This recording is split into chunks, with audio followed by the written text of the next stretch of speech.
Di sebuah kota kecil di Kapuas Hulu, Kalimantan Barat, hiduplah seorang pedagang kelontong bernama Rio. Sehari-hari ia menjajakan gula, beras, minyak goreng, hingga sabun di sebuah los kecil di pasar kota. Hidupnya biasa saja, nyaris tanpa warna. Namun, beberapa bulan terakhir, utang mulai menumpuk. Rio sering termenung sendiri di losnya, menghitung receh, mencari cara supaya dagangannya bisa lebih cepat laku. Orang-orang memang makin pelit belanja, dan harga barang naik terus. Malam itu, di bawah langit pekat berawan, Rio memutuskan sesuatu yang tak pernah ia lakukan sebelumnya. Sore tadi, seorang teman lama mampir ke losnya. Orang itu hanya berbisik, nyaris tak terdengar oleh siapapun. Kalau kau butuh barang murah, datang saja ke pasar malam di perbatasan hutan. Buka cuma malam Jumat Kliwon. Tapi jangan banyak tanya, jangan lama-lama juga. Rio semula ragu, tapi ketika ia dengar harga-harganya bisa separuh dari harga toko grosir, ia tergoda. Semua pedagang tahu bahwa hutan di luar kota menyimpan banyak cerita buruk. Orang hilang, suara-suara ganjil di malam hari, kabut yang datang terlalu cepat. Tapi semua itu hanya cerita orang kampung, pikir Rio. Maka, selepas istri dan anaknya tidur, ia memberanikan diri. Dengan sepeda motor tuanya, Rio melaju perlahan menembus jalanan kota yang sudah sepi. Jam menunjukkan hampir pukul 8 malam.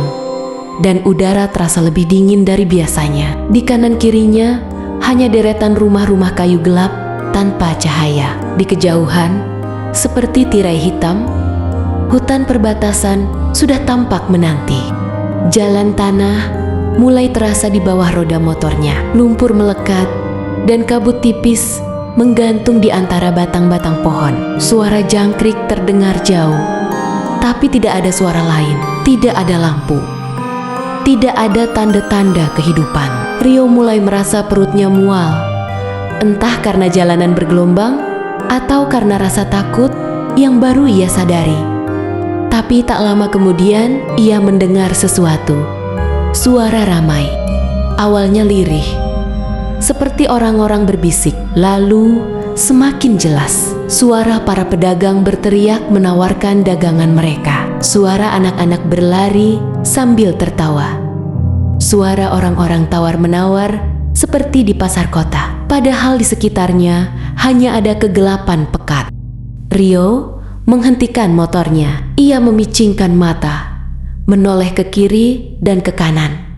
Hanya kabut, hanya pepohonan hitam berbaris. Tapi suara itu nyata, terdengar dari arah jalan kecil di sisi kanan. Jalan setapak itu dipenuhi rumput tinggi, tapi jelas-jelas ada jejak kaki di sana.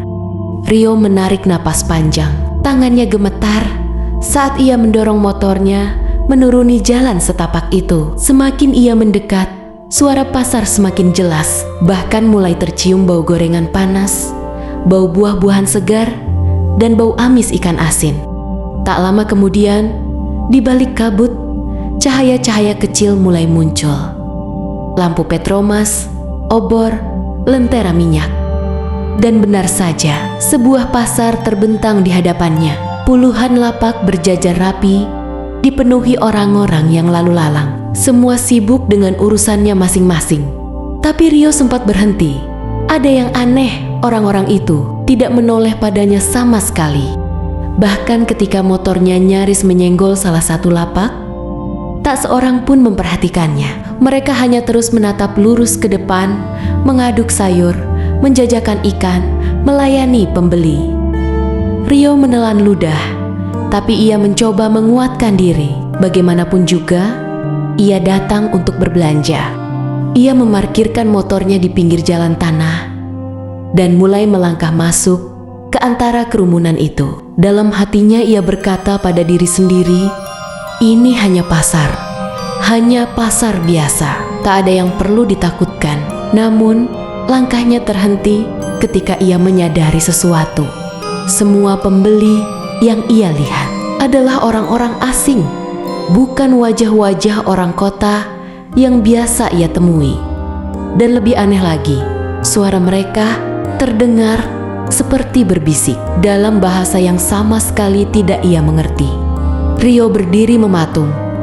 Keringat dingin menetes di keningnya. Sementara itu, suara pasar yang ramai tetap bergema di telinganya, bercampur dengan bunyi sayup-sayup gamelan dari entah di mana.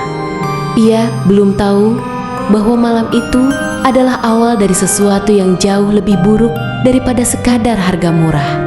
Rio berdiri di tengah lorong pasar dengan kantong-kantong belanja yang terasa semakin berat di kedua tangannya. Suara pasar kembali bergema, ramai seperti biasa. Namun di dalam dadanya, ketakutan mulai menggerogoti pelan-pelan. Ia belum tahu bahwa malam itu adalah awal dari sesuatu yang jauh lebih buruk daripada sekadar harga murah. Awalnya semua tampak biasa saja. Barang-barang yang ia beli memang segar dan bagus. Semua orang kembali sibuk dengan dagangan mereka, seolah-olah keheningan aneh tadi tidak pernah terjadi. Rio mencoba tersenyum kecil, menguatkan diri, dan melangkah lagi di antara kerumunan. Namun langkahnya terasa lebih berat. Napasnya mulai sesak, dan kantong belanja di tangannya terasa dingin. Sangat dingin, seolah di dalamnya bukan sayuran atau ikan, melainkan es batu. Bahkan kulit tangannya mulai terasa kebas. Rio berhenti, membuka salah satu kantong plastik hitam itu. Ikan yang tadi tampak segar, kini terlihat pucat. Dengan mata putih melotot, sisik-sisiknya tampak kusam. Perlahan mulut ikan itu terbuka, dan Rio yakin sekali ia melihat mulut itu berbisik. Ia langsung menutup kembali kantong itu rapat-rapat, jantungnya berdebar kencang. Ia melangkah lebih cepat, mencari jalan keluar pasar. Tapi lorong pasar seperti tak ada ujungnya. Ia sudah menyusuri jalan yang sama berkali-kali, tapi ujung lorong selalu bercabang lagi ke lorong lain, lalu bercabang lagi. Semuanya sama, deretan lapak dengan pedagang yang wajahnya kabur, pembeli yang berjalan tanpa suara, dan kabut yang makin tebal menutupi lantai. Rio mulai panik. Nafasnya terengah, peluh dingin membasahi punggungnya. Lalu dari antara kerumunan itu muncul lagi sosok pria tua yang tadi. Ia berdiri jauh di ujung lorong, menatap Rio. Senyumnya tipis, matanya masih putih pucat. Lalu perlahan ia mengangkat tangannya dan menunjuk ke arah kanan lorong. Rio menelan ludah. Ia tidak punya pilihan lain selain mengikuti arah yang ditunjuk. Lorong itu lebih sempit, lebih gelap. Hanya 1-2 obor kecil di dinding kayu lapak yang menerangi jalan. Langkah Rio menggema aneh.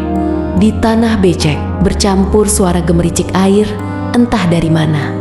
Di ujung lorong itu, akhirnya Rio melihat sesuatu.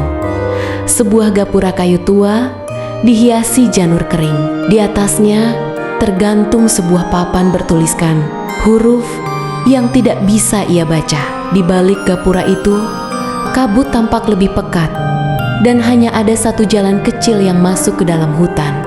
Rio ragu, tapi suara pria tua itu terdengar lagi. Kali ini dari belakangnya, sangat dekat. Kalau kau sudah bayar, lanjutkan saja. Jangan berhenti.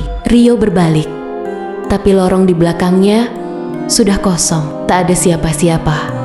Orang-orang di pasar tetap sibuk. Tak ada yang memperhatikannya. Dengan tubuh gemetar, Rio menarik napas dalam-dalam dan melangkah pelan melewati gapura itu. Begitu melewati gapura, suara pasar langsung hilang seketika. Tak ada lagi suara teriakan pedagang. Tak ada lagi langkah kaki orang-orang. Hanya suara gamelan lirih dari kejauhan bercampur bisikan yang tak jelas. Rio berjalan terus, mengikuti jalan setapak sempit yang kini diapit pohon-pohon hitam menjulang tinggi. Kabut semakin tebal dan udara di sekitarnya makin dingin menusuk tulang. Beberapa meter di depan, samar-samar Rio melihat sesuatu berdiri di tengah jalan. Sosok tinggi kurus dengan wajah yang juga tertutup bayangan capingnya. Sosok itu diam saja, seolah menunggu. Rio menghentikan langkahnya. Kantong belanja di tangannya terasa makin berat, makin dingin, dan untuk pertama kalinya sejak malam itu dimulai, ia mulai menyesali keputusannya datang ke pasar ini. Rio berdiri kaku di jalan setapak, tepat di hadapan sosok tinggi kurus yang menunggunya. Kabut tebal bergulung-gulung di sekitar mereka, membawa hawa dingin yang membuat napas Rio tampak seperti asap. Sosok itu tetap diam, wajahnya tertutup bayangan caping. Hanya dua bola mata pucat yang berkilau samar dari balik bayangan. Rio menatap sosok itu, berharap seseorang di pasar memanggilnya, atau kabut tiba-tiba terbelah dan menunjukkan jalan pulang. Tapi tidak. Jalan di belakangnya sudah hilang, tenggelam dalam putih pekat. Akhirnya, sosok itu bergerak. Perlahan, tangannya terangkat, menunjuk ke depan, ke arah gelap di ujung jalan setapak. Suaranya terdengar seperti bisikan daun kering. Jalanmu sudah dibuka. Rio ragu, tapi seperti tersihir, kakinya melangkah sendiri, mengikuti arah yang ditunjuk. Di sepanjang jalan, suara gamelan terdengar semakin jelas. Dentingannya lambat, namun menusuk ke kepala. Kantong belanja di kedua tangannya semakin berat, membuat pundaknya sakit. Isinya bahkan kini bergerak-gerak pelan, seolah ada sesuatu di dalamnya yang hidup. Setelah beberapa menit berjalan, kabut mulai menipis. Sebuah lapangan kecil terbuka di hadapannya. Di tengahnya, sebuah meja kayu panjang berdiri. Di atas meja itu, semua belanjaan Rio sudah tersusun rapi. Ikan, sayuran, gula, minyak goreng, semuanya ada di sana, lengkap seperti saat ia beli. Di belakang meja, berdiri barisan orang-orang pasar tadi, puluhan. Mereka semua diam, menatap lurus padanya. Wajah-wajah mereka kini lebih jelas, pucat, matanya hitam legam, seperti lubang kosong. Bibir mereka tipis, melengkung dalam senyum kecil yang sama. Sosok tinggi kurus itu menyusul dari belakang Rio, berdiri di sisinya. Suaranya terdengar lagi, dingin dan berat. Semua sudah jadi milikmu. Rio hanya bisa menelan ludah. Tubuhnya gemetar hebat. Ia melangkah pelan ke meja itu, melihat barang-barangnya satu persatu. Semua masih tampak bagus, segar, seperti baru dipetik. Tapi di ujung meja ada sesuatu yang membuatnya berhenti. Sebuah cermin kecil berdiri di atas meja, dan di dalam cermin itu Rio melihat bayangannya sendiri. Namun bukan dirinya yang biasa. Wajahnya kini tampak pucat, matanya mulai menghitam, bibirnya kering dan merekah kecil. Tangannya sudah berubah seperti tangan mereka, putih retak-retak seperti kulit kayu lapuk. Ia terdiam lama, tak sanggup berpaling. Tak ada yang gratis, bisik sosok itu lagi, berdiri di belakangnya. Kau sudah bayar dengan tubuhmu sendiri. Rio mencoba bicara, tapi tak ada suara keluar dari mulutnya. Tangannya perlahan menyentuh cermin, tapi bayangan itu hanya tersenyum, lalu pelan-pelan mengangguk, seperti menyambutnya ke dalam barisan orang-orang. Pasar di belakang meja, suara gamelan berhenti. Kabut kembali menutup pandangan.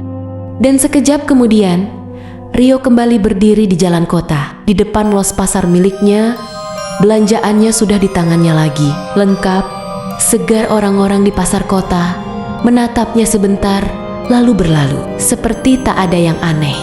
Tapi Rio tahu, sesuatu sudah berubah. Ia tahu, ia sudah membawa pulang lebih dari sekadar belanjaan. Keesokan paginya, pasar kota Kapuas Hulu sudah ramai seperti biasa. Pedagang-pedagang sibuk membereskan dagangan. Pelanggan berdesakan sejak pagi. Di sudut lorong, los milik Rio tampak mencolok. Dagangannya penuh, semua tampak segar, ikan-ikan besar, sayuran hijau, bumbu yang harum. Pelanggan-pelanggan mulai berdatangan. Semua terkesima melihat kualitas barang Rio. Segar sekali ikannya Bang Rio, seru seorang ibu sambil tersenyum. Wangi banget bawangnya, ini baru panen ya? Tanya yang lain. Rio hanya tersenyum kecil. Senyum yang tipis dan kaku. Tangannya terulur, melayani satu persatu. Suaranya pelan, nyaris seperti bisikan. 1.000, semuanya 1.000. Orang-orang membeli banyak. Tak ada yang bisa menolak harga itu. Dagangan Rio ludes lebih cepat dari biasanya. Hanya saja ada yang terasa ganjil. Beberapa pelanggan yang sudah berbelanja di Los Rio mulai terlihat pucat. Ada yang pingsan tiba-tiba, ada yang muntah-muntah setelah membawa pulang ikan segar itu. Namun keesokan harinya mereka tetap datang lagi. Mereka membeli lagi, seolah lupa dengan apa yang terjadi. Dan setiap malam setelah pasar tutup, Rio duduk sendirian di losnya, menatap cermin kecil yang selalu ia letakkan di pojok meja. Wajahnya semakin pucat, bibirnya retak, matanya semakin gelap. Dengan lingkar hitam yang pekat, tangannya kini benar-benar seperti kulit kayu. Retak-retak namun tetap dingin seperti es. Ia hanya bisa menatap pantulan dirinya sendiri, dan di balik pantulan itu, seolah ada puluhan wajah lain yang tersenyum padanya. Wajah-wajah yang ia lihat semalam di pasar kabut itu. Suara mereka kadang terdengar di telinganya, berbisik-bisik. "Jangan berhenti, Rio. Semua sudah lunas. Jangan berhenti." Dan ia memang tak berhenti. Malam-malam berikutnya, ia selalu kembali ke jalan setapak di perbatasan hutan. Ia membawa kantong kosong, berjalan di antara kabut, bertemu lagi dengan mereka. Setiap kali ia kembali, dagangannya selalu penuh, dan setiap kali ia kembali, wajahnya selalu lebih pucat dari sebelumnya. Tetangga-tetangga mulai berbisik-bisik di belakangnya. "Aku lihat dia kemarin malam, jalan sendirian ke arah hutan. Kenapa kulitnya jadi aneh begitu? Ya, dagangannya murah banget, tapi yang beli sakit semua." Tapi tak ada yang benar-benar berani menegurnya. Dan malam itu, tepat seminggu setelah pertama kali ia datang ke pasar itu, sesuatu yang lebih aneh terjadi. Saat Rio berjalan ke hutan lagi, seseorang diam-diam mengikutinya. Orang itu adalah Sandy, teman lamanya yang dulu memberitahunya tentang pasar di perbatasan hutan. Ia sudah lama curiga pada Rio, dan malam itu ia ingin melihat dengan mata kepalanya sendiri apa sebenarnya yang dilakukan Rio di hutan itu. Dari jauh, Sandy menyaksikan Rio melangkah masuk ke jalan setapak berlumut. Kabut tipis menyelimuti tubuhnya, dan ketika Rio hilang di balik kabut, suara gamelan lirih itu terdengar lagi. Sandy terdiam di ujung jalan, bulu kuduknya meremang. Ia berbisik pada dirinya sendiri. Hampir tak terdengar apa sebenarnya tempat itu. Sandy menarik napas dalam-dalam, menatap jalan setapak di depannya yang tertutup kabut. Suara gamelan lirih masih terdengar, diiringi suara riuh orang-orang di kejauhan. Rasanya asing, seolah bukan suara yang seharusnya ada di hutan pada tengah malam. Bayangan Rio sudah tak terlihat, kabut terlalu tebal, tapi jejak kakinya masih jelas di tanah basah. Sandy melangkah pelan, mengikuti jejak itu. Semakin ia masuk, udara semakin dingin, semakin berat. Pohon-pohon di kiri kanan berdiri seperti bayangan hitam. Daunnya bergerak pelan ditiup angin lembab. Kadang-kadang ia mendengar suara bisikan. Suara orang memanggil namanya, "Sandy, Sandy." Ia menoleh ke kanan, lalu ke kiri. Tak ada siapa-siapa. Tetapi setiap kali ia berhenti, suara itu makin dekat. Beberapa menit kemudian, Sandy melihat sesuatu di ujung jalan. Sebuah gapura kayu tua dengan janur kering tergantung di atasnya. Di balik gapura itu, ada cahaya. Banyak cahaya, seperti puluhan lentera menyala bersamaan. Dan di balik cahaya itu, riuh rendah suara pasar semakin jelas. Sandy menelan ludah, jantungnya berdebar keras. Ia mengintip dari balik batang pohon besar. Dan di balik gapura itu memang ada pasar. Puluhan lapak berjajar. Pedagang sibuk mengaduk sayur, menimbang ikan. Pembeli lalu lalang.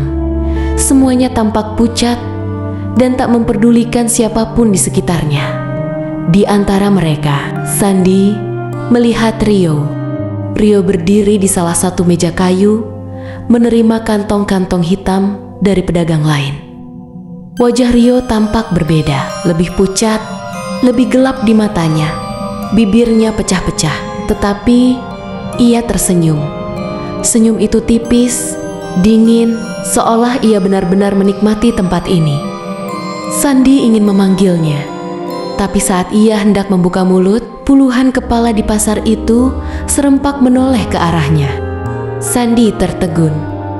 Semua mata itu hitam, kosong, seperti lubang tak berdasar. Dan seketika, kabut di sekitar Sandi bergulung, mendorongnya ke depan, hingga ia berdiri tepat di depan gapura. Sosok tinggi kurus dengan caping besar muncul dari kabut, berdiri di samping gapura, menatap Sandi dengan senyum yang sama seperti tadi. Tangan keriputnya terulur, menunjuk ke dalam pasar. Kalau sudah sampai di sini, tak ada jalan kembali. Sandi menatap ke arah Rio, yang kini berhenti, menatap balik ke arahnya. Wajah Rio menunduk pelan, lalu tersenyum tipis, seolah memberi isyarat. Senyum itu membuat bulu kuduk Sandi berdiri. Dan tanpa sadar, kakinya melangkah satu langkah ke depan, melewati gapura. Kabut langsung menyelimuti tubuhnya, menelan semua suara dan warna. Ia belum tahu bahwa sekali masuk, jalan pulang sudah tidak ada. Kabut tebal menelan tubuh Sandi. Begitu ia melewati gapura kayu itu, udara di dalam terasa lebih dingin, lebih berat, seperti menyedot napas dari paru-parunya. Langkahnya gemetar, tapi suara riuh pasar menariknya lebih dalam.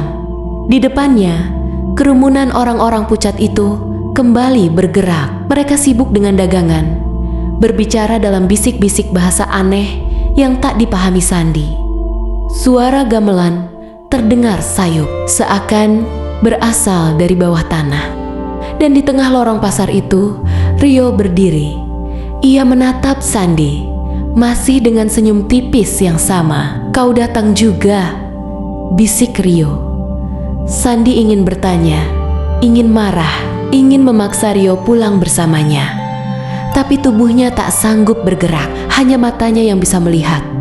Dan telinganya yang mendengar. Rio mendekat, tangannya dingin saat menyentuh pundak Sandi. "Tak ada jalan kembali," katanya pelan. "Tapi kau tak perlu takut. Di sini, semua selalu segar, semua selalu murah." Wajah-wajah para pedagang mulai menoleh ke arah mereka. Satu persatu, senyum pucat, mata hitam, bisikan-bisikan lirih. Lalu sosok tinggi kurus itu muncul lagi dari kabut, berdiri di ujung lorong, capingnya menutupi wajah. Ia mengangguk kecil ke arah Rio, dan Rio mengangguk balik. Sandi menelan ludah, melihat ke bawah. Di tangannya sudah ada kantong belanja hitam, padahal ia tak pernah merasa mengambilnya. Kantong itu berat, bergerak-gerak pelan, seperti ada sesuatu di dalamnya yang masih hidup. Sandi akhirnya mengerti, harga yang ia bayar bukan uang. Dan di tempat ini, harga itu tak pernah benar-benar lunas. Ia dan Rio sama-sama hanya bisa berjalan lagi di lorong pasar itu, menjajakan diri pada mereka, menjadi bagian dari riuh yang dingin dan sunyi. Malam itu, kabut kembali menutup jalan setapak di perbatasan hutan. Pasar kota kembali sibuk keesokan harinya. Orang-orang heran, lo Rio dan lo Sandi, penuh dengan dagangan segar yang harganya tak masuk akal. Banyak yang membeli, dan satu persatu pelanggan mereka mulai pucat, sakit, namun selalu kembali membeli lagi. Karena memang begitu cara pasar itu bekerja. Selalu ada yang baru, selalu ada yang segar, dan selalu ada yang membayar tanpa sadar. Di hutan itu, suara gamelan tak pernah berhenti, kabut tak pernah benar-benar pergi, Dan di antara para pedagang yang berbisik dalam gelap, dua sosok baru ikut tersenyum, menyambut pembeli-pembeli berikutnya.